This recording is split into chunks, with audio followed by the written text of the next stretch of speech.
მოგესალმებით მეგობრებო, ჩვენ ვაგრძელებთ ჩვენი საუბრების სერიას ნატოს შესახებ და დღეს პროექტის ესე იგი ისაუბრე იკლია და აღმოაჩინა ნატოს ფარგლებში, რომელიც დაფინანსებულია და მხარდაჭერილია პოლონეთის საელჩოს მიერ.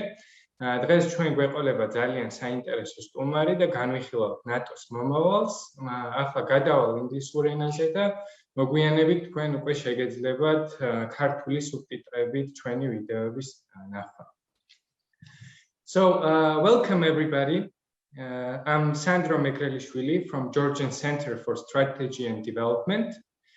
And today we're having another session of our NATO talks in the framework of Project Talk, Research and Discover NATO, which is actively supported by Embassy of Republic of Poland in Georgia. And we're very grateful for that. Today we're discussing future of NATO, and for that we have a very, very special guest, Dr. Jaime Shea. So, welcome. Thank you, Sandro. Thank you to you. Thank you for the Georgian Center for Strategy and Development for inviting me today. It's a real honor for me. I guess for many interested in the subject, Dr. Shea does not require much of an introduction. Still, I'll use this opportunity and try to mention his achievements and his background very briefly, although the list is quite long and that's not an easy business. So, currently, Dr. Jaime is a visiting professor of strategy and security at the University of Exeter, and he is a member of group of strategic advisors of the NATO Special Operations Forces Command at Shea in Belgium. Prior to joining the University of Exeter, Dr. Jaime was an international public servant and a member of the international staff of NATO for 38 years. His last post was Deputy Assistant Secretary General for Emerging Security Challenges, but before that he held many other positions at NATO, including Director of Policy Planning, Deputy Assistant Secretary General for External Relations, Director of Information and Press, and spokesman of NATO. And besides that, he had a prolific academic career, teaching for more than 20 years at distinct universities such as College of Europe, American University, University of Sussex, and more. He also is a fellow to a few notable think tanks, such as German Marshall Fund and Chatham House and a few others. And I'll just stop here, just state that he's a great mind of our times, for sure. And indeed, we're very lucky to have him at our discussion today. So once again, thank you. To open our discussion, the first question I would like to raise, so it's evident that over the recent decade or two, we have witnessed significant changes in the security environment, in the geopolitical context. And that has been best illustrated by Russian grab of lands in Georgia in 2008 and Ukraine later on.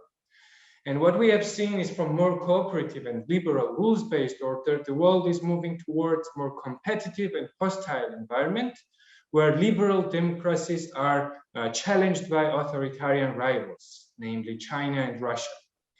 For sure, the world today is not what it used to be, but it's very interesting to hear what's your take on that.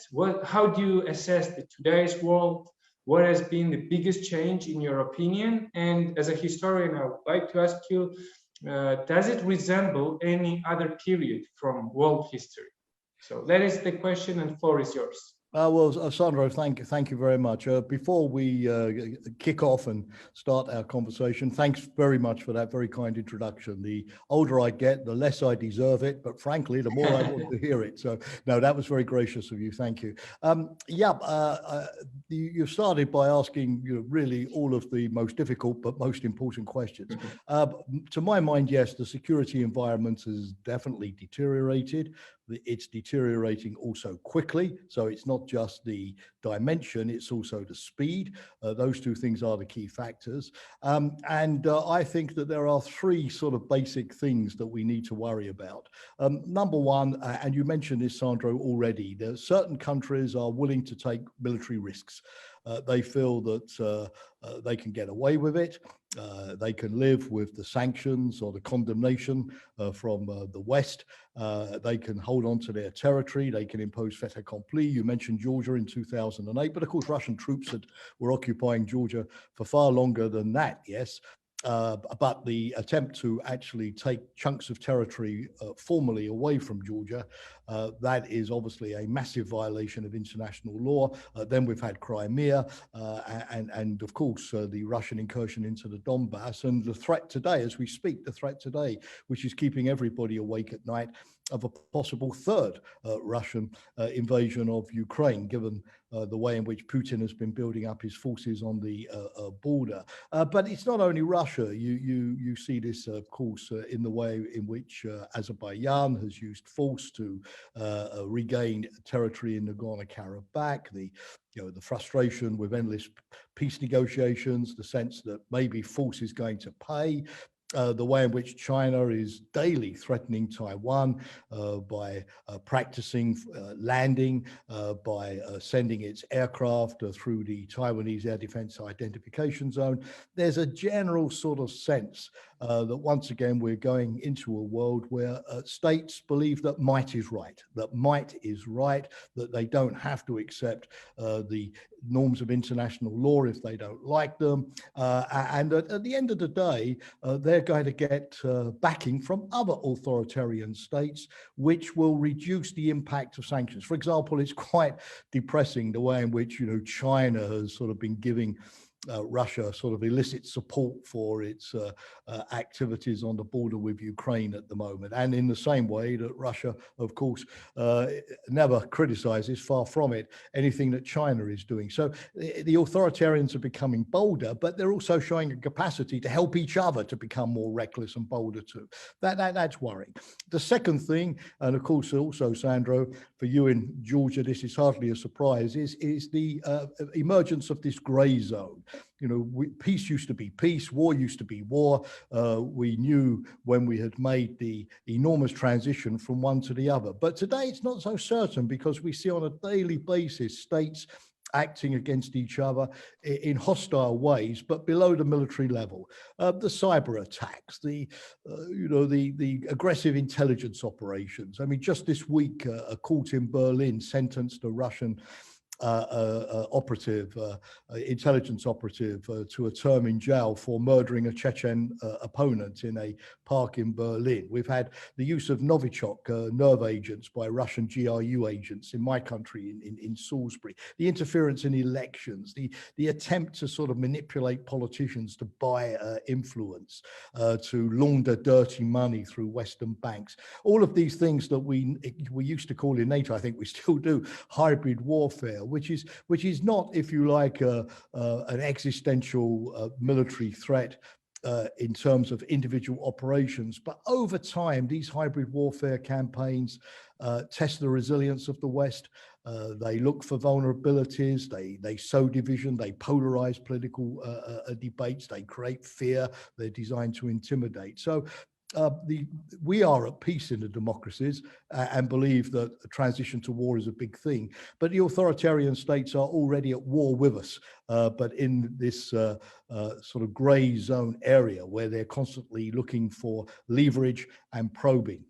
The third thing is the decline of democracy, because you may always believe that, if you're dealing with a major threat, the coherence of your society, your resolve, your belief in your own values, democratic values, your willingness to defend those values, even if it means sometimes dying, yes, for those values.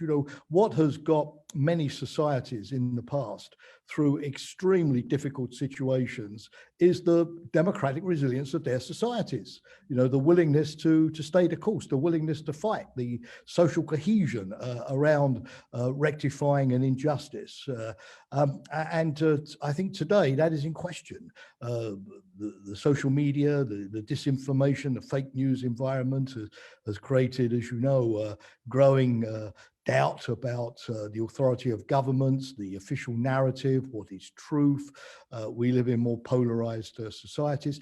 The American think tank, which you know well, Sandro, Freedom House, publishes every year an index of democracy. And this year it's shown a 30% slide. More people today live under authoritarian regimes than under democracies. Over the last year, 30 countries have gone from being democracies to if partial democracies or authoritarian states. There's been, and we see this in Africa, a growing propensity to organize military coups.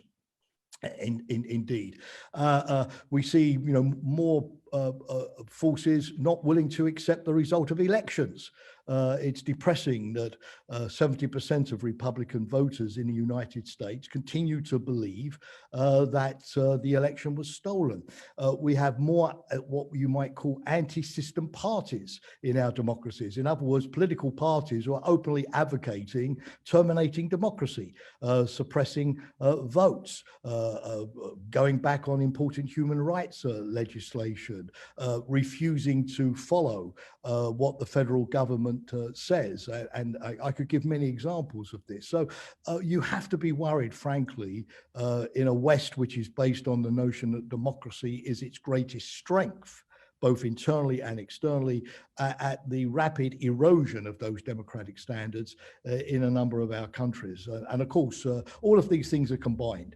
The weaknesses of democracy encourage the authoritarians to indulge in more hybrid war. The success in hybrid war makes them think, aha, well, maybe if we use real military force, we're going to be able to get away with that too. So it's not looking so good. The second part of your very good question is historical parallels. Well, many people have evoked, of course, the 1930s. Which was the time of revisionism. Hitler and Stalin together were bitterly opposed to the post-First World War settlement, the Versailles settlement. They wanted to revise it. And what Putin is doing today reminds me a little bit of 1930s revisionism. In his case, he hates the post-1989 settlement, the Charter of Paris, the Organization for Security and Cooperation in Europe, the principle of any state can join an alliance if it wishes, that European security should be based on equality of security. It should be based on the notion of inviolable borders, very important for you and Ukraine. It should be based on the principle that the large states cannot impose their will on the small. Everybody has a voice. That was the biggest gain of the end of the Cold War, the 1990 Charter of Paris, and everything that Putin is doing, like Hitler with the Versailles Treaty, is designed to undermine that, to reassert might is right, the big dominate, the small have to suffer. We go back to a Europe of spheres of influence, of military balances, based on rival value systems and the like. And I think we should be aware that from one crisis to another, that is the big picture that's at stake here. Thank you. Thank you for your very insightful opening comment. And as a follow-up question, I would like to pose, you mentioned the gray zone and this time when we're neither in peace nor in war. So in one of your lectures, you, and I would strongly recommend everyone to look up for your lectures online, and it's a must watch. So you're talking about 9 domains of warfare today, and how it has changed from 2.5 domains in the beginning of the 20th century. So, and with these new domains being active, those Russia and China seem to be very strong in few of them, while on the other hand, NATO and democratic members of NATO seem to be quite disadvantaged. So what do you think, where is the weakest point for the alliance and for its members, and on which it should work? And generally speaking, are democracies disadvantaged in this new type of warfare? And on the other hand, at the same time, where do you see where does NATO has advantage, its competitive edge, and how should it use in order to reply and deter those adversaries? Excellent. Well, great question, Sandro. Again, I think that there are three things I'd like to say about this. The first thing is that when we look at new technologies, new domains, everybody rushes to talk about cyber or artificial intelligence or space or biotechnology, quite rightly, and I'll speak about these two in a moment.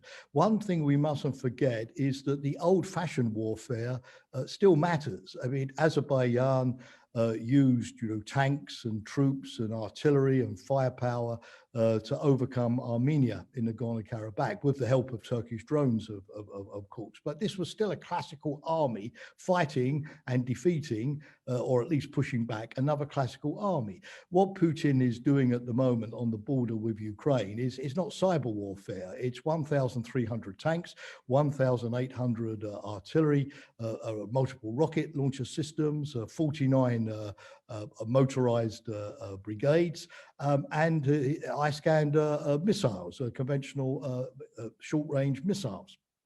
So this still looks a little bit like the Cold War in the sense that you are dealing with mass, 100,000 troops, and you're still dealing with a lot of heavy armor. You're not simply dealing with small, super capable cyber sort of units hiding in the shadows. And I think this is a warning for NATO, because for the last few years since I left NATO, I've heard a lot of strategists and generals say, it's all about hybrid warfare today. Real warfare isn't going to happen any longer because it's too costly or too destructive.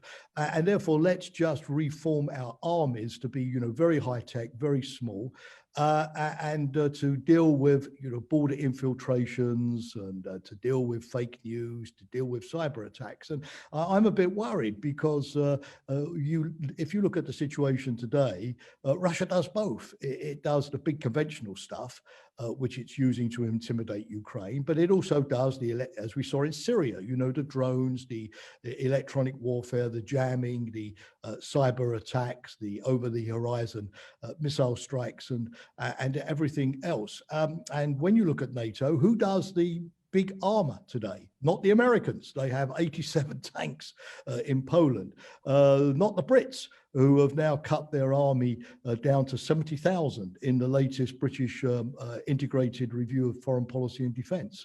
The Royal Navy today has 19 combat ships. These are 17th century levels of military numbers. The French have more, but are very engaged in Africa. The Germans promised 2 armoured divisions to NATO a few years back, but have not produced them yet. So who is providing the mass? And I like sometimes to quote Stalin, because as cynical as he was, he understood the realities of strategy, and he used to say that quantity has a quality all of its own. And I think, NATO has to be mindful of this, and not simply presume that the Russian threat will always come in the form of cyber attacks or hybrid warfare. There's absolutely no evidence for this at all. You still need mass to deal with mass. And one side remark I would make here, Sandro, is I'm a bit worried about NATO's reliance upon this reinforcement strategy that suggests that you can have 4 very light battalions in the Baltic states and in Poland, 5,000 troops in all, with almost no heavy armor or combat capability. And somehow, you're going to have enough warning and you're going to have enough organization to move thousands of troops with thousands of tanks and heavy armor from California across the Atlantic, to the Baltic states before Putin could sort of seize Varna or move on Vilnius or whatever. So I think we've got to be mindful that, because everybody is fascinated with the new stuff, that doesn't mean the old stuff has suddenly disappeared or ceased to be important. So that was my first point. I think the second point, of course, in the case of NATO, is the fact that obviously our adversaries are involved in combat operations. particularly Russia, of course, in Libya and Syria, in Ukraine. And so this is, for them, a testing ground where they can experiment with their drones, they can experiment with their intimidation operations of sending messages to Ukrainian soldiers on their mobile phones. They can use electronic jamming and cyber attacks, and they are constantly gaining operational experience which they can use naturally to improve their armed forces, to experiment, to see what works, to see what doesn't work, and so on. So we've got to make certain that the lessons that they're learning from operational experience are the lessons that we are learning as well. Because Sandro, the key point, and when you rightly evoke these different domains of warfare, space, the cyber domain, and also now with the metaverse about to arrive, with Mark Zuckerberg inventing now this new artificial reality, the metaverse, in which he all wants us to live very soon. The notion of virtual realities, artificial realities, will increasingly be a factor as well, which NATO has to start looking at. But it's not the country which is superior in all of these domains individually which is going to win. It's going to be the country or the alliance which integrates these factors most successfully. And the example I like to give here is when Germany defeated France in May, June 1940 at the outbreak of the Second World War. And many people believe, oh, well, it was because the Germans were much superior to the French. No, wrong. The French had more tanks, they had more troops, they had the Maginot Line, they had everything that the Germans had. The Germans, in fact, used more horses than the French to invade in 1940. But what the Germans were much better at doing than the French was the experimentation. The great German generals, Guderian, and von Rundstedt and so on, Manstein, they spent the 1930s, particularly in the Soviet Union, where they were secretly allowed by Stalin to conduct exercises. They spent the 1930s experimenting. Do we use big units? Do we use small units? Do we use tanks with horses, or do we use tanks with artillery? Do we have soldiers on foot or soldiers in armored vehicles? Do we have centralized command or decentralized command? They experimented, rather like a football coach with his 11 players. Do I put Fred front or do I put Fred in goal? Do I play 4-4-2 or, all of that. So eventually they got the best optimum of the four key factors, which is people, process, technology, and organization. It's not just about technology, it's about using technology in innovative ways. So people, process, technology, and organization.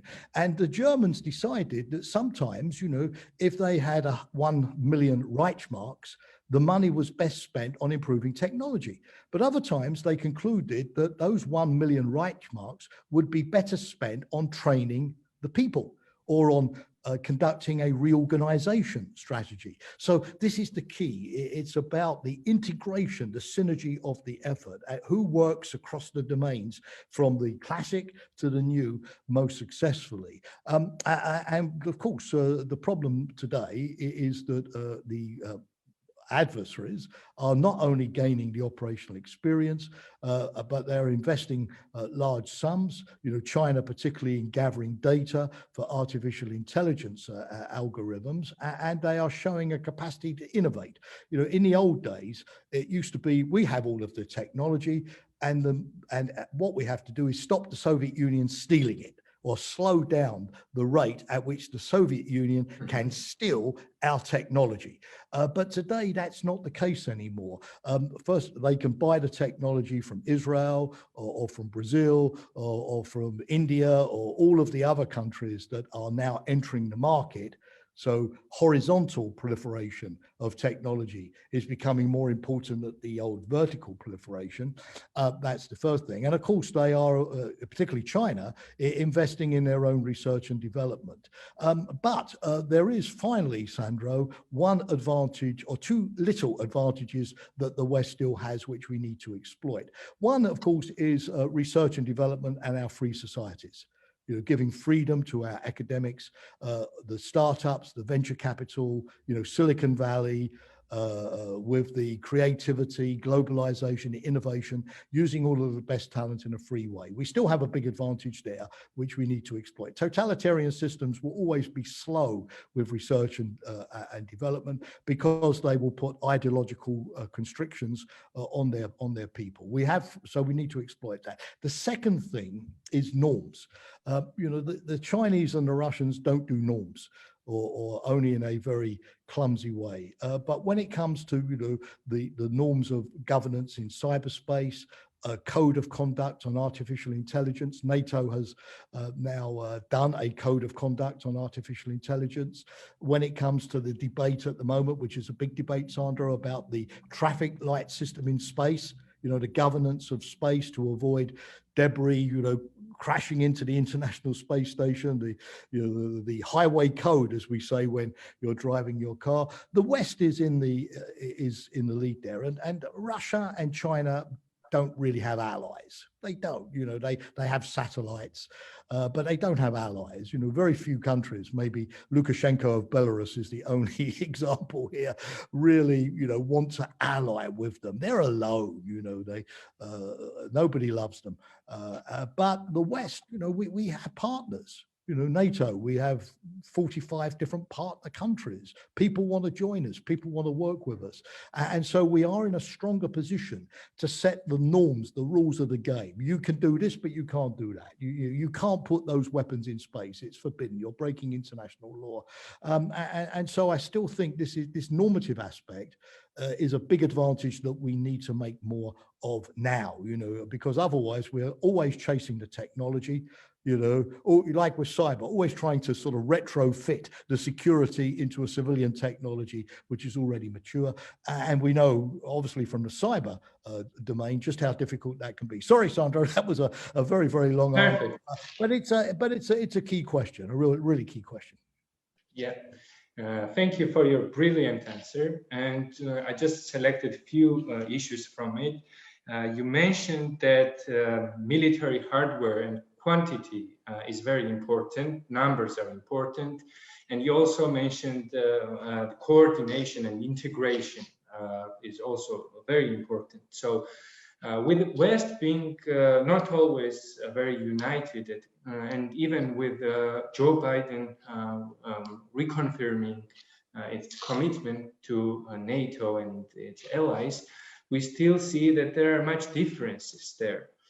So what do you think, what it takes for European and Euro-Atlantic unity to be back to its best level, to its previous level? And do you think overall that there is will in European powers to take seriously military issues, security issues? And with all that, should we expect that NATO has been the largest, NATO has been alliance for 70 years, yeah, which is the largest record in history. So do you expect that that's going to continue and NATO would survive for another 70 years? Oh, again, really fantastic questions. Well, my sense is that when you talk about the transatlantic relationship, it's never been ideal. We've had our ups and downs, throughout the history of the alliance, and that's normal. NATO is a collection of democracies, and obviously they're going to have their different interests from time to time and their disagreements. The key factor is that, rather like, I suppose, a married couple that argues, they always make it up. They always see that preserving the marriage is more important than any disagreement. And when it really matters, a crisis, a conflict, Article 5, then they come together. Because they recognize the common danger. So I'm relatively confident that that principle of, when it really matters, they come together still works. I would say that the first good thing is that the relationship between the EU and the United States has improved dramatically. Now, I know you're going to say, but Jamie, I asked you about NATO, but this matters because we had a situation under President Trump where the relationship with NATO was quite good, despite Trump's rhetoric. Trump, he put troops in Europe, he spent money on the European deterrence initiative, the American initiative. He sent aircraft carriers to NATO exercises. You know, he made a lot of noise, but his actions were in fact fairly supportive for the most part. But the relationship between Trump and the EU was abysmal. You know, trade disputes, Airbus, steel tariffs, aluminium. You know, he declared that the EU was a threat to the United States. And to meet all of the challenges that we were talking about, Sandro, you have to have not just a good US-NATO relationship, but you have to have a good EU relationship with the US. I mean, look at the moment. You know, NATO is not going to impose sanctions, economic sanctions on Putin for his actions in Ukraine. NATO doesn't have any responsibility for the SWIFT banking system. It doesn't have any responsibility for the Nord Stream 2 pipeline and energy security policy. It doesn't have any responsibility for the financing of Russian sovereign debt on international markets. It doesn't have responsibility for stopping the transfer of civilian technology to Russian companies. The EU and the US do. So to some degree, we're in a situation now where NATO may have to look for its solution to Putin outside NATO in that US-EU relationship. So that's an interesting thing. If we're talking about economic responses, as I think we should be, rather than military responses at this stage. Secondly, if we're going to deal with all of those technology challenges that you asked me about a moment ago, then the fact that finally the US and the EU have established this Trade and Technology Council, where they're looking at 16 different areas of, you know, supply chains, harmonization of technology standards, direct foreign investment, all of these big issues to secure what President Macron would call the strategic autonomy of the alliance. That's important as well. So you know, don't forget that, you know, the answer to many of these questions lies outside as much as inside NATO today, and the improvement in that relationship, to my mind, is really significant. The Americans have always been more comfortable in NATO than with the EU. Let's be honest, because, you know, they are the #1 country in NATO, so they're in a leadership position. NATO, you know, doesn't deal with some of these difficult trade issues, which often are divisive. You know, American chickens versus German cars. You know, there are not billions of dollars and euros of money to be made there, unlike in the trade relationship. And of course, the EU is a bloc, which means that it's difficult for the Americans to lead. The EU is the equal of the United States in the trading relationship. So it's always going to be a more complicated relationship. And it's important also for NATO that it works in much the same way that NATO today looks to the EU for cooperation on cyber, on dealing with the pandemics, on dealing with climate change, on North Africa, the Middle East, you know, stabilization.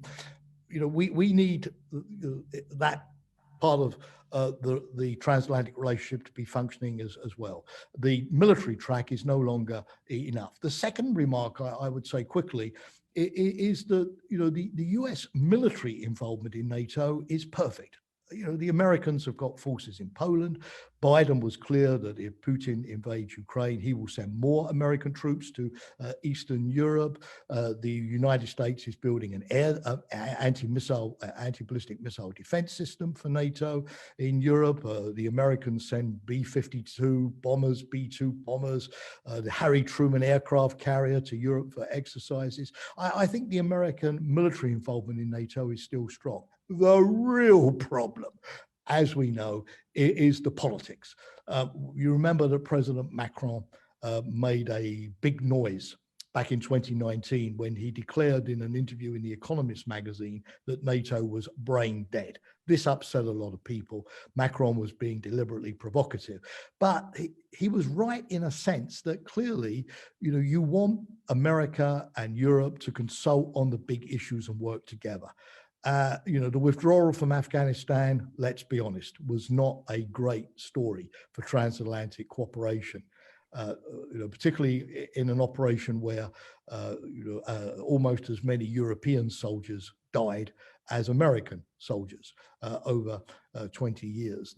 The policy of France and Turkey in Syria the fact today that France and Greece have signed a defense pact directed against Turkey, a NATO ally. This has never happened before.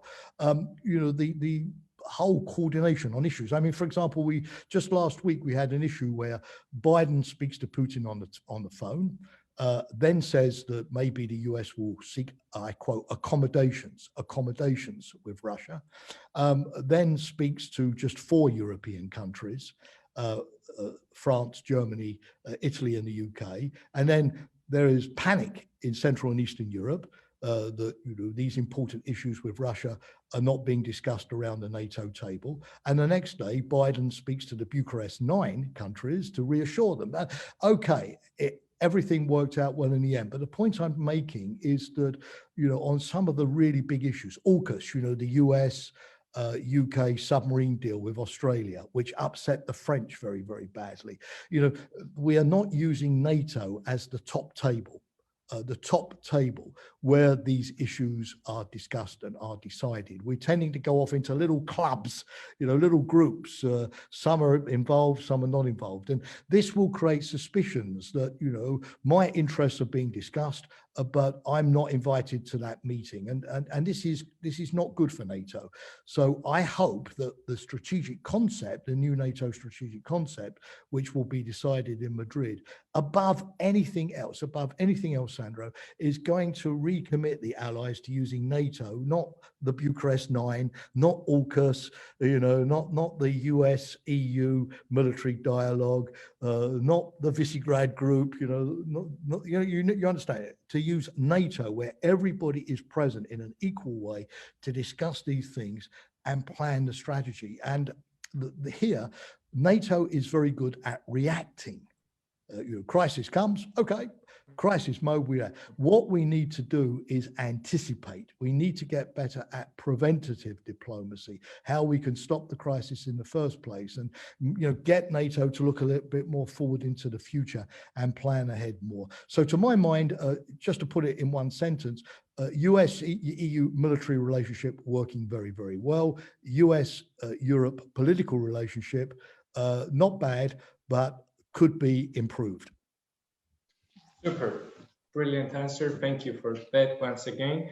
So you mentioned the importance of relationship between European Union and United States, and I'll just highlight that we in Georgia do expect and would like to see UK back in the European Union, with us also being one day together in the European Union. So that aside, I would like to ask you, I have read Dr. Thierry Tardy's article on NATO Defense College, where he puts different potential scenarios for NATO. This is NATO continued, or NATO with renewed focus on collective defense, or transformation into security organization with more broad security issues on the table, or with China as the main concentration point for NATO, or also there is potential of marginalization. So that we hope that won't happen. But in any case, the strategic concept, I guess, should NATO is now compelled to adapt. Otherwise, it might lose its viability. So what do you expect from, you partially answered that, but I would still ask, what do you expect from strategic concept? What's your view? What's the most realistic scenario of development? And when we're talking about strategic concepts, have they been historic in the past? We know that this is 8th in a row strategic concept. So please. Oh, well, again, Sandro, thanks for the question. Well, yes, I mean, I worked on the 2010 strategic concept. I was very, very involved in that with Madeleine Albright. You recall, Sandro, who chaired a group of experts looking at NATO, and then we drafted the strategic concept with the Secretary General Anders Fogh Rasmussen. Of course, I thought that this was a fantastic piece of work, because naturally I was involved in it. And I was terribly disappointed when NATO decided earlier this year that the 2010 concept was obsolete. You know, it's rather like, Sandro, when you hold a world record for sport, the fastest 100 meters, and suddenly somebody beats your record and takes it away from you. But no, joking aside, I think everybody understood that our great work, the 2010 strategic concept, was out of date, and NATO needed a new one. I think 2010 got certain things right. For instance, the three core tasks: collective defense, crisis management, cooperative security partnership. I wouldn't change those. They're perfect. No need to change those. Number two, we did open up in 2010 to the emerging security challenges, cyber, energy security, counterterrorism. Today, of course, we're talking more about pandemics and climate change and hybrid warfare and resilience, but still, this notion that NATO would be more civilian, more networked, with other organizations, with the private sector, that it would deal with the gray zone. That was new for NATO, and we opened that up. And I think thirdly, we did stress nuclear deterrence, collective defense, as being the core of NATO, and to some degree that is more important today, not less important. So the 2010 document is not obsolete in that sense, but there were if you like 3-4 things that were lacking in 2010, which also answers your question, I hope, in terms of what has to be fixed next time round. Number one, Russia. In 2010, we still hoped, that we could have a partnership with Russia. We knew it was going to be difficult. Russia would be prickly, proud. There would be sort of, bumps in the road. But we still hoped that ultimately, common interests like Afghanistan, terrorism, airspace management, the common interests would persuade Russia to engage with NATO. We did not, frankly, predict the annexation of Crimea. And our policy was very much deterrence and dialogue. Now, obviously today, Sandro, you have to have a much more pessimistic view of Russia. Yes, dialogue is more difficult, deterrence is more important. So we have to take account of the fact that since 2010, Russia has gone from being, if I can be frank, a nuisance or a difficult partner to being a military threat. And that requires looking much more at how we deter Russia. How can we disincentivize Russia from acting aggressively or irresponsibly? Of course, this is where the EU sanctions and things outside NATO are important. In other words, I think there are two big deterrence problems for NATO today, which the strategic concept has to address. Number one is, how do you deter Russia from attacking you, which can no longer be ruled out? Article 5, the Baltic states, Poland, the Black Sea, Romania. But there is a second deterrence problem. How do you deter Russia from doing nasty things to you?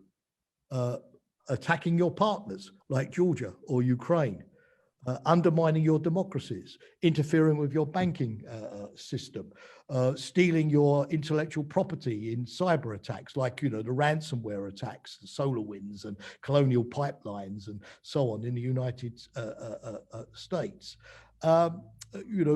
Organizing perpetual disinformation campaigns, trying to polarize. So, there's the military deterrence, but there's this much bigger, how do I stop you doing nasty things and persuade you that it's not worth it, and I'm going to respond. So Russia is the first one. Second, China, and you mentioned China, Sandro. We did not mention China in the 2010 strategic concept. And everybody says, oh, Jamie, you were director of policy planning. You should have been fired for the lack of strategic foresight. But obviously we knew that China was a rising power.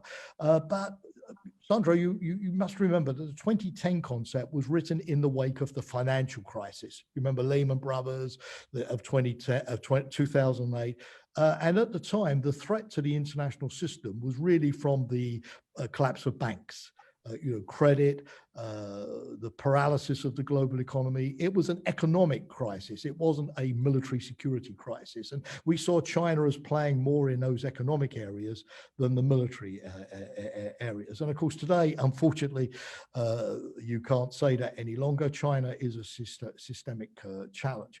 But I think that the strategic concept has to provide a lot more clarity on how NATO deals with China. NATO has said, oh, we need to think about China, but it has not yet said how and why. What's NATO going to do, and what's the level of ambition? Will NATO be involved in the Indo-Pacific? I don't think so. Will it deal with China in Europe? Will it deal with China as a technological challenge or as a hybrid warfare element? Will NATO talk to China like we tried to talk to Russia in the NATO-Russia Council? And I think there are going to be all those issues to be discussed, but I think there are going to be two particular problems. The first is that when NATO first started to talk about China, it did so on the basis that Russia is the immediate threat. China is for 50 years, because it's still basically in Indo-Pacific, it's more in technology, it's more in economics, Chinese military power will emerge only slowly, and it's going to be more diffuse. And I think today, the problem is that more and more people, particularly in the United States, we're seeing China, with its hypersonic missiles, which the chief of the American Defense Staff, the chairman of the Joint Chiefs, Mark Milley, described as a Sputnik moment when the Chinese launched their hypersonic missile. Many will say, no, China is a strategic issue for us, a military issue, and not simply a systemic, long-range technological threat. So things are happening faster than we predicted. Everything that we predicted is happening, but faster than we predicted. Now, this brings me to the other point about China. You see more Europeans deploying military forces to help the Americans in the Indo-Pacific. Britain has sent its new aircraft carrier. Britain has now signed this pact, AUKUS, with the United States. The French have been deploying more forces in the Indo-Pacific. The Dutch, the Belgians, the Germans have all sent forces. And if we now have China and Russia as strategic challenges on the agenda at the same time, how are we going to divide our very small package of forces between the two? When I give lectures, Sandro, I like to give the example of the Russo-Japanese War of 1904-1905, when Russia suddenly got into a war with Japan and its imperial fleet was in the North Atlantic. And it took the Russians 6 months to go all the way around the world to the Kamchatka Peninsula, where, of course, they were defeated by the Japanese at Tsushima in 1905. But it's a classical example of having your forces against the wrong threat in the wrong place at the wrong time and having to reposition. And particularly when you look at maritime forces, where we need forces in NATO, the North Atlantic, the Baltic, the High North, the Black Sea, the Eastern Mediterranean. And at the same time, more and more Europeans and Americans are putting their maritime forces in the Indo-Pacific. There is going to be this, balancing sort of problem for NATO planners, which we need to look at very, very carefully. Finally, Russia and China are linked today. Increasingly, they're even launching a space station to the moon, next year. And what if Putin, exploits the growing involvement in the Indo-Pacific vis-a-vis China to cause more trouble in Europe? This is, my sense, I might be wrong about this, Sandro, but my sense in the current crisis in Ukraine is what Putin is saying is, hey, America, you say that it's only China now, your big rival is China. But I'm going to remind you that Russia, we're still a superpower. We still matter. Look, I'm going to cause a crisis to show you that, I'm at that top table of the big powers. And you can't just sort of dismiss me as a regional power and say it's all about China. I matter as well. So there is, basically, how does NATO deal with Russia? How does NATO deal with China? And how does NATO deal with this increasing interaction of Russia and China together? It's a triple problem. And my sense is that the strategic concept has to provide some clarity on that. To my mind, that's important too. But I think a lot of it, finally, Sandro, is about reaffirmation. The open door to Georgia and Ukraine at a time when Putin is really trying to force NATO, with his new proposals that he presented to the Americans this week, force NATO to give up the enlargement to Ukraine and Georgia. I'll give you peace. You just sort of give me the Soviet Union back. I think the strategic concept has to provide reassurance. I think we also have to strengthen the posture in Central and Eastern Europe. I personally don't believe that 4 light battalions are sufficient. Coming back to my argument about heavy armor. I'm not arguing for 300,000 American GIs in Europe, but I do think we need to strengthen the posture in that part of the world. We need to look more at resilience, of course, against both climate change, pandemic scenarios, as well as against the hybrid warfare kind of resilience.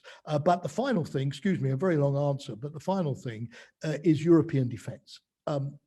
NATO has always had a bit of an ambivalent relationship to European defense, EU defense.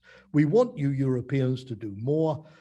We want you Europeans to provide more capabilities, to take on more responsibility, but don't do it in the European Union, do it in NATO. Well, we know that's not going to work for a lot of reasons. Macron takes on the French presidency of the EU in just 2 weeks' time now, 1st of January. There's an EU summit on defense in March. There are ambitions to create a new EU rapid reaction force and so on. There's a lot of stuff going on in Brussels, as you know, in this area. And I think NATO, in a strategic concept, has to sit down with the EU and say, look, we've got to stop this sort of silly game of mutual accusations. The EU says, NATO, you're blocking us. And NATO says, well, you're duplicating what we're doing. Now, we've got to stop this silly game.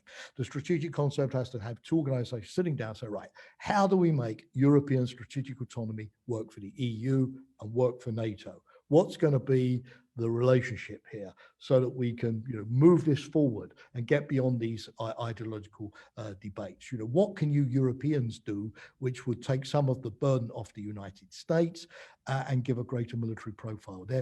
There's a really damning statistic, Sandro, and this will be, I promise, my final point in answering your question, but it's that if you look at the NATO military budgets, only 20%, 1/5 of the overall NATO military budgets are spent by the 21 EU countries in NATO. Unbelievable. The rest is spent just by the US, Canada, Norway, United States, Turkey. It's incredible that the EU is actually defended by non-EU member countries. It's almost as if the United States said, we're a soft power, but it's great because we have Canada and Mexico to defend us.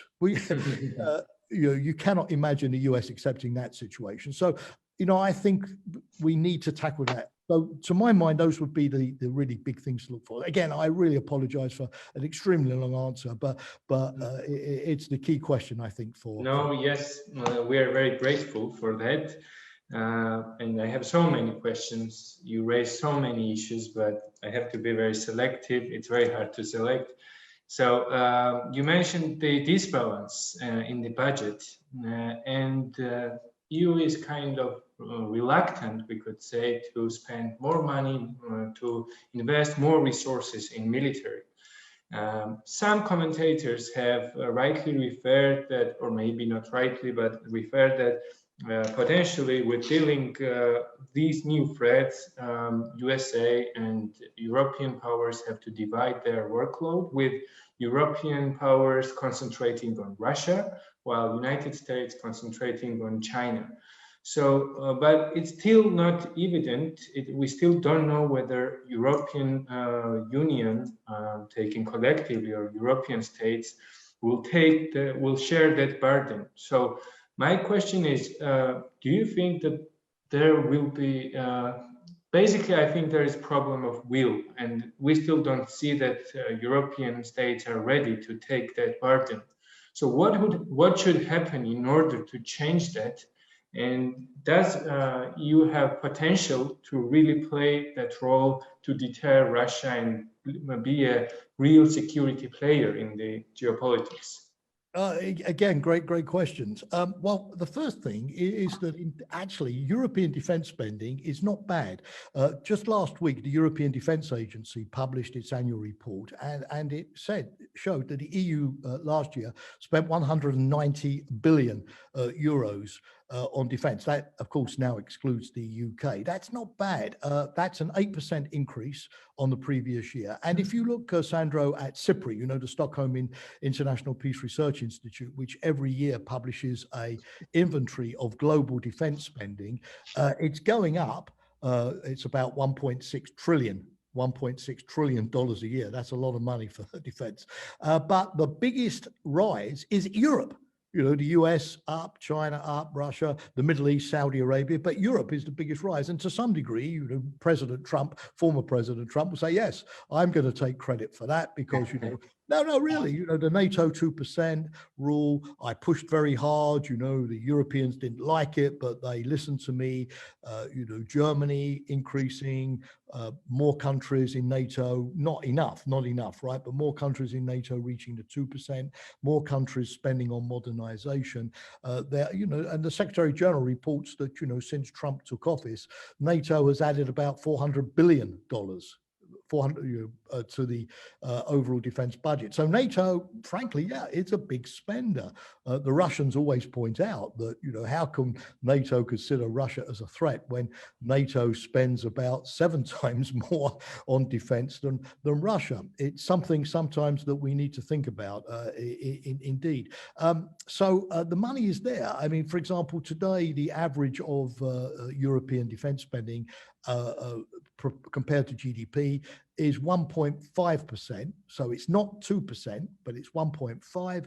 But it was only 1.2% when NATO's you know, defense investment pledge, the 2% commitment, began back in 2014. So I think there's been progress. I think you know, it's always important to get the facts on the table and look in around. But what the problem is, and this is why the European Defence Agency report is interesting, that when you look at collaborative projects, you know, Europeans working together to build tanks together, to build aircraft together, to launch new programs, these collaborative projects decreased by 13% last year and only represent 4 billion euros of this total. So you can see the problem still, Sandro. It's the problem that you referred to, which has been there for many years, which is that the Europeans spend the money, but they waste a lot of the money because of individual, you know, national programs, you know, 16 different shipyards, 5 different main battle tanks, you know, the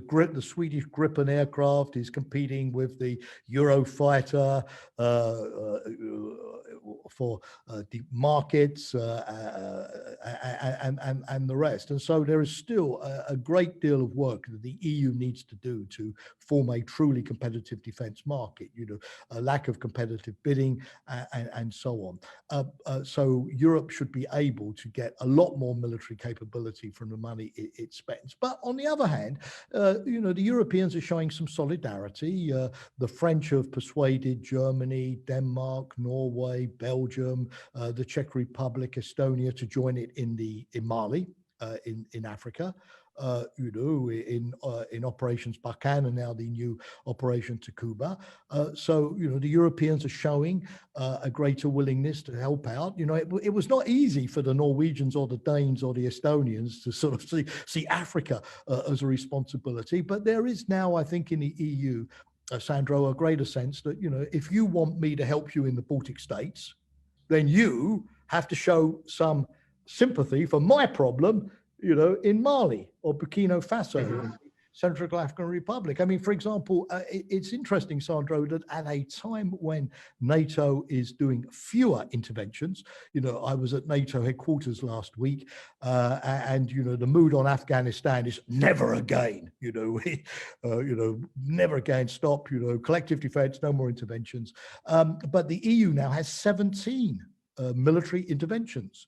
The latest is in Mozambique to deal with terrorism there. So in future, you could have an interesting situation where instead of the EU assisting NATO, it will be NATO assisting the EU on some of these African operations where the EU is going to be in the lead, you know, with intelligence, with logistics. For example, NATO has got an agreement now with the G5 Sahel, you know, the grouping of 5 Sahel countries to form a united intervention force. NATO is providing them with logistics and contracting and procurement support. So it's a very interesting picture at the moment. But yes, I believe that the EU, with its European strategic autonomy, this is the big challenge, has to tell NATO, look, you in NATO often believe that we're doing this European strategic autonomy to deal with Africa, you know, to deal with the Middle East, to deal with crises around Europe. But this European strategic autonomy is also going to enable we Europeans to provide more capability for the collective defense. And in all my speeches, I really encourage the EU to think about how it can help NATO. For example, of course, there's the non-military side. We've discussed this today already, sanctions against Putin, you know, banking, Nord Stream 2 and so on. But there are military things as well. For example, you know, the EU has multinational maritime forces. Okay, Gulf of Guinea, fine. Why not also the Baltics or the Black Sea? The EU has battle groups, 17 battle groups, never been used. Okay, use those battle groups in Estonia, in the Baltics, in the Black Sea, you know, why not? The EU intervention force, okay, great. Then let it rotate with the NATO rapid response force or the NATO very high readiness force.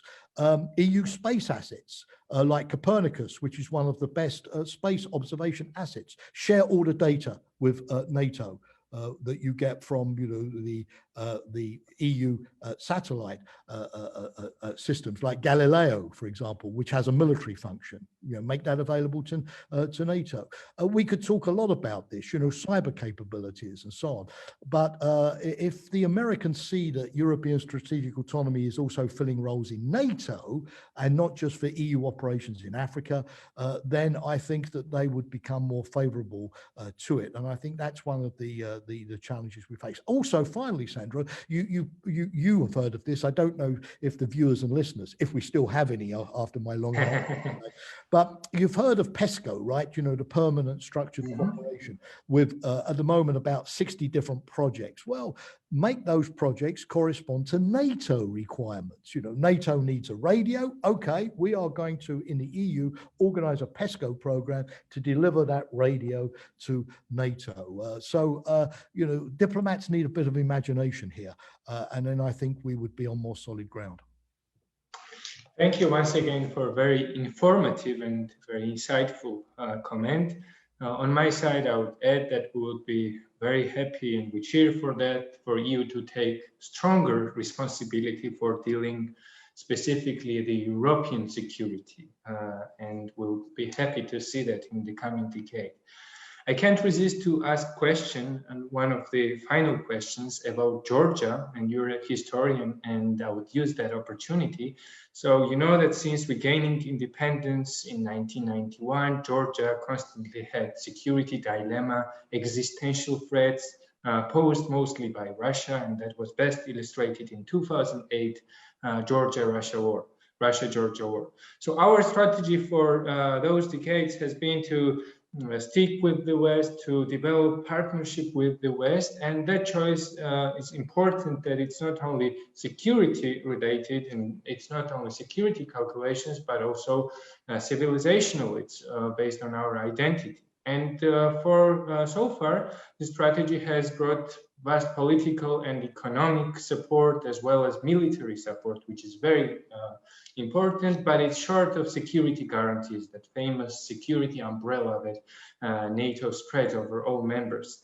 So Georgia has been referred, and it has been mentioned by, for example, NATO Secretary General Jens Stoltenberg, that we need strategic patience, which for us means that Georgia should wait until the window of opportunity opens and when the NATO doors are truly open for us. So what in your opinion should happen? Maybe it's a bit provocative question. What should happen in order for those doors to be open? Maybe inside NATO or in global geopolitical environment. And besides, what would you recommend for Georgian policymakers until the door is open? Well, yeah, we're going through a difficult phase at the moment. There's no doubt about it because of two things. Number one, we've got this sort of big offensive, political offensive, but also with military aspects by Putin, as I've said, to overturn the Charter of Paris. Like I mentioned, Hitler overturning the Treaty of Versailles to, if you like, try to break NATO, to break the current system, to go back to a Europe of nation states with bilateral security ties, where the interests of the big countries dominate and spheres of influence are accepted. So we've got to resist that. That's the challenge for the next few years. But we've got to resist it without getting into a war. The problem in the 1930s is that, because of the weakness of the democracies in allowing Hitler to do too many things and make too many concessions, thinking that this was going to buy peace, we only discovered that this was bringing us closer to a catastrophic war. So lesson of the 1930s is stop the dictators trying to overturn the settlement. But we've got to do it intelligently. We've got to engage Russia. We've got to give Russia incentives for good behavior, big disincentives for bad behavior, sanctions that really would hurt. We mustn't accept the Putin narrative of spheres of influence, and we must not accept the idea that, if we just allow, Georgia to be reintegrated into Russia or some kind of Soviet Union, we're going to have peace. That's the end of the story, and then we'll all go to sleep, and Putin will not disturb us again. We clearly know that that's not the case. So it's going to be difficult for the next few years, absolutely. And success will be getting through the Putin period without giving up the open door. And without, giving up the notion that Abkhazia and South Ossetia are part of Georgia, just like the Donbass and Crimea are part of Ukraine, helping Georgia and Ukraine to stay independent, to stay resilient, to protect them, to help them in every single way we can. Putin's not going to be there forever, and we don't know what's going to come after him. I mean, Russia has had periods where they've turned their back on authoritarianism and tried democracy. We took advantage, in a good sense, of that in the 1990s when we had obviously the Boris Yeltsin period to enlarge NATO, to build the sphere of democracy. So, strategic patience means preserving what we have today and waiting for an opportunity in the future when we can then move ahead with the reunification of Europe. It's not going to be easy because, long processes require perseverance. Western politicians are not very good at perseverance. It's all short term, it's all mañana, tomorrow, and nothing else. It's going to require a great deal of patience on your side, absolutely, to get through this period. And we're going to have to work very, very closely together. At the same time, we have to focus on making Georgia and Ukraine, Moldova, anybody else who wants to be with the West as resilient as possible. For example, you mentioned at the beginning, Sandro, when I visited the Joint Training Center north of Tbilisi a few years ago, we discussed, how can you make the Georgian army a hedgehog? Difficult to defeat, make it painful for Russia to want to invade parts of Georgia by developing a strategy of active local resistance, exploiting Russia's weaknesses and so on. In the same way that I think it's right today that the West provides weapons and technology and to Ukraine, so that it would be much, much harder for the Russians to defeat the Ukrainians today than was the case maybe when they invaded Donbass a few years ago. Resilience in energy security, in the economic field, in cyberspace, constantly, denying Russia the ability to sort of declare that the Black Sea is a Russian lake and we can no longer visit, Batumi or Poti or, any Georgian port. No, pushing back patiently, firmly. The other big problem, of course, is the collapse, if you like, of the enlargement narrative. Today there is a sense it's too risky. Oh, do we really want new members of the club? You see this in the hesitancy that the EU is showing towards the Western Balkans at the moment. The situation in Bosnia, the Republic of Srpska, the delay in engaging Albania and North Macedonia in EU membership negotiations, the unwillingness to give the EU perspective to Ukraine and Georgia in the same way that it applies to Western Balkans. So at the same time, we people who firmly believe in the reunification of Europe and the right of Ukraine and Georgia to join NATO and the EU, we have got to re-establish the narrative of why this makes sense. It's part of our values, it's doable, and we mustn't give in to this sort of climate of pessimism that reigns in many circles, that this is just too difficult and too complicated. And you saw when the Dutch held a referendum on Ukraine joining an EU trade agreement a few years ago, the Dutch population rejected it, and they weren't given a very firm lead by their politicians on this. So rebuilding that consensus that we had in the 1990s, that this is the right and moral thing to do, we may not be able to make it happen tomorrow, but we need a strategy that moves in that direction. It is important. The worst thing that we want is a kind of, you remember the old Soviet joke, we pretend to work and they pretend to pay us. This notion of total sin. We mustn't have a situation where in Georgia they say, we pretend to reform, and the West says, yeah, and we pretend that we have an open door, where neither side really any longer. And so we, although it's difficult, we need to make sure we continue to move forward, practical programs. But the key strategic challenge for the West is getting to the membership of Ukraine and Georgia in due course without a war, without a conflict. But that's what diplomats are paid for, right?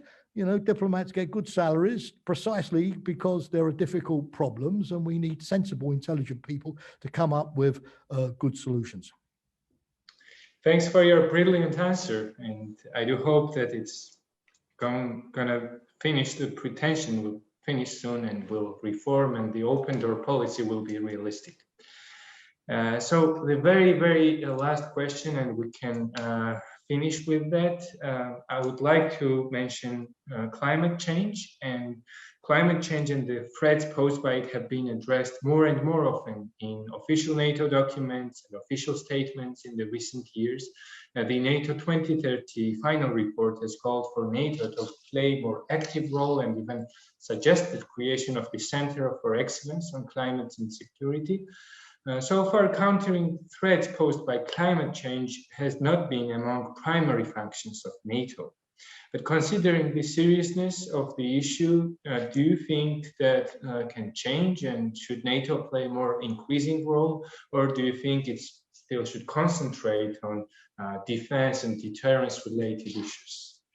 Yes, again, good question. I suppose in a way that today, if you want to provide the legitimacy for NATO, you have to have a NATO which does many different things. That's just a reality. For example, if NATO doesn't deal with China, it loses relevance for the United States because the US is focused on China. If NATO doesn't deal with Russia, obviously it loses relevance for all of the countries of Central and Eastern Europe who feel threatened by Russia. If NATO doesn't deal with terrorism and the Mediterranean, the Italians, the French, the Portuguese, the Spanish would find it less useful. And indeed, if you take the younger generation, the Greta Thunberg generation, if NATO ignores climate change, then it's going to lose support in this new generation that feels that climate change is the world's #1 threat. So to some degree, yes, Sandro, to maintain public support, political legitimacy, NATO has to address the concerns of these different constituencies. But it has to be very clear about what it can do and what it can't do, because you're right, collective defense crises are going to take up 80% of NATO's time. So where it adds value on these other challenges has to be where it really has capabilities to bring something to the table. So avoid duplication, don't do it simply because it's sexy, if I can use that expression, or the trend of the month, don't do populism, make sure that you add value. Now, I think there are 3 things NATO can contribute. Number one, where Secretary General Stoltenberg has been driving it, making the military greener. Yeah, the military are big producers of fossil emissions. The Pentagon is the world's 47th polluting state. Yes, just the Pentagon.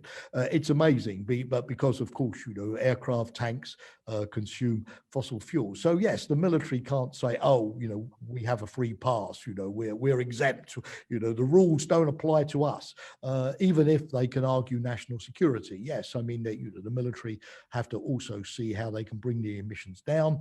They can use electric vehicles, they can have solar powered camps, perhaps not yet a solar powered F-35 Joint Strike Fighter, but still, these technologies can be used in the military, just like they can in, electric cars or heating homes and fuel efficiency standards and the rest. And NATO is going to be working next year on as you know, a matrix, a set of measurements to compare allied performances, to share technologies. NATO has to be the good climate citizen itself. So that's the first point. The second point is basically prediction and mapping.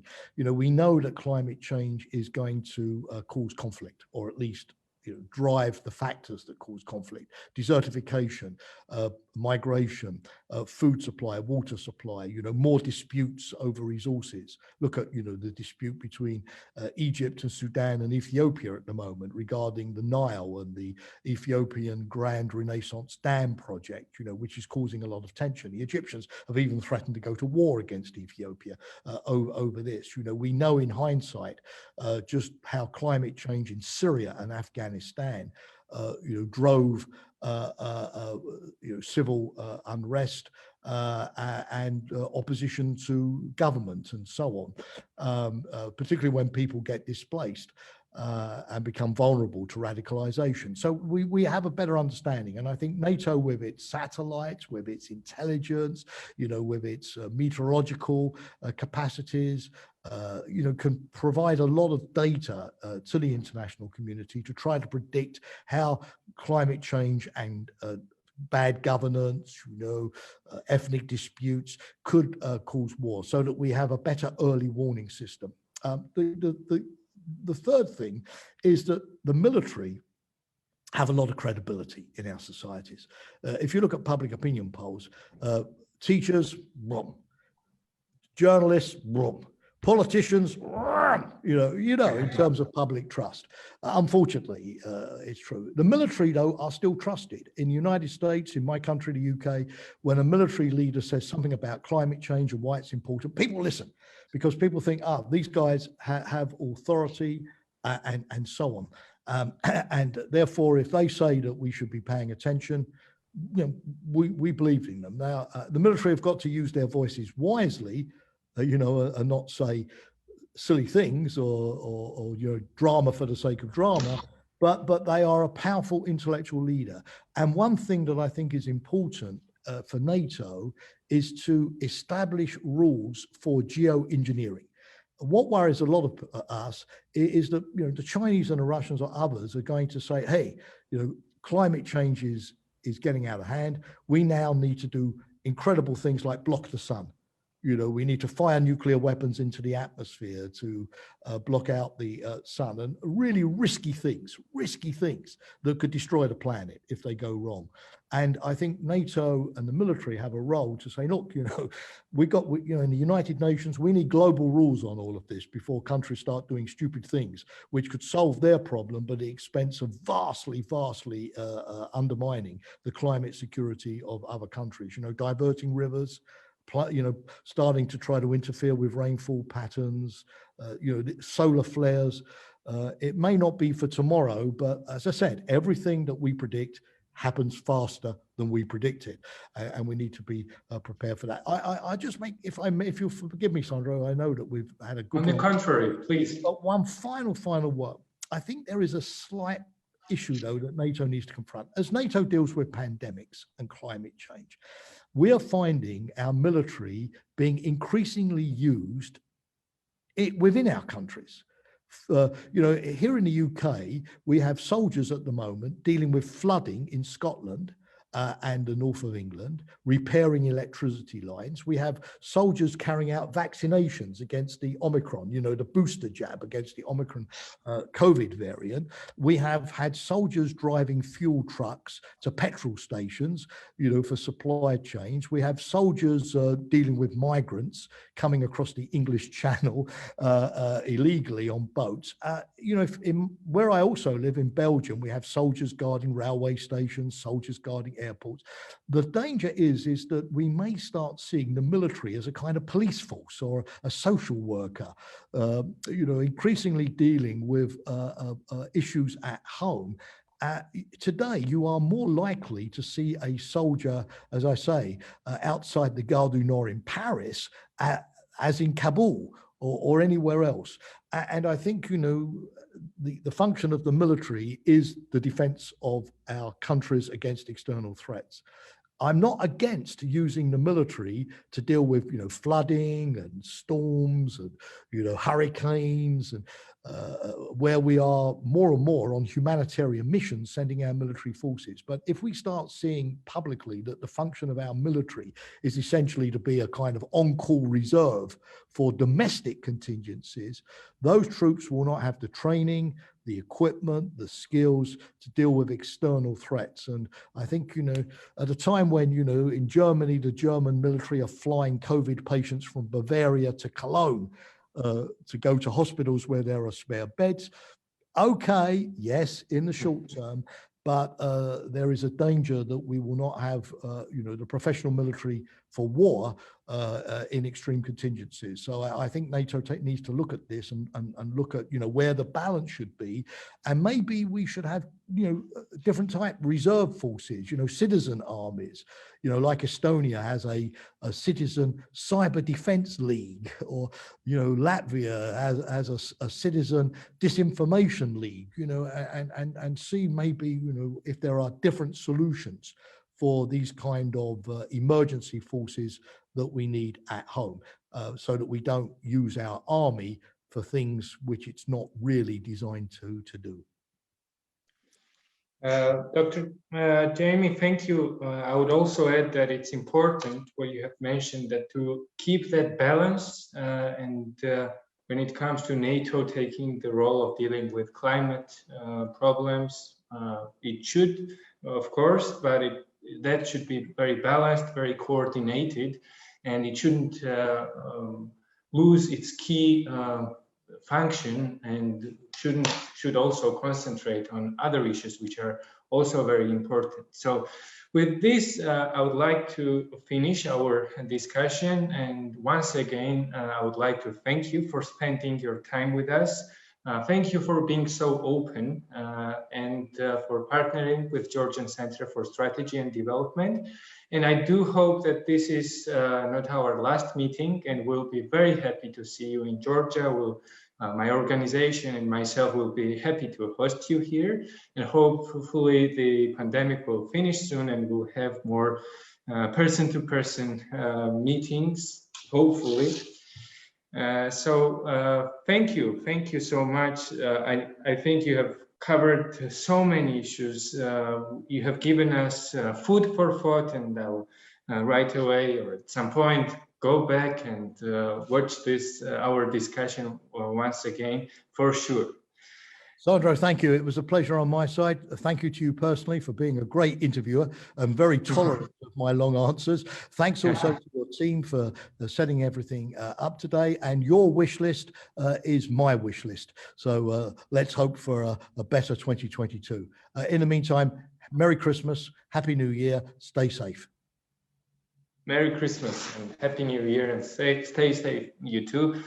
And before we leave, I would like to announce that we will have another talk, the last from our talks on NATO, on 27th of December. And follow us on social network. And until the next time, thank you. Thank you.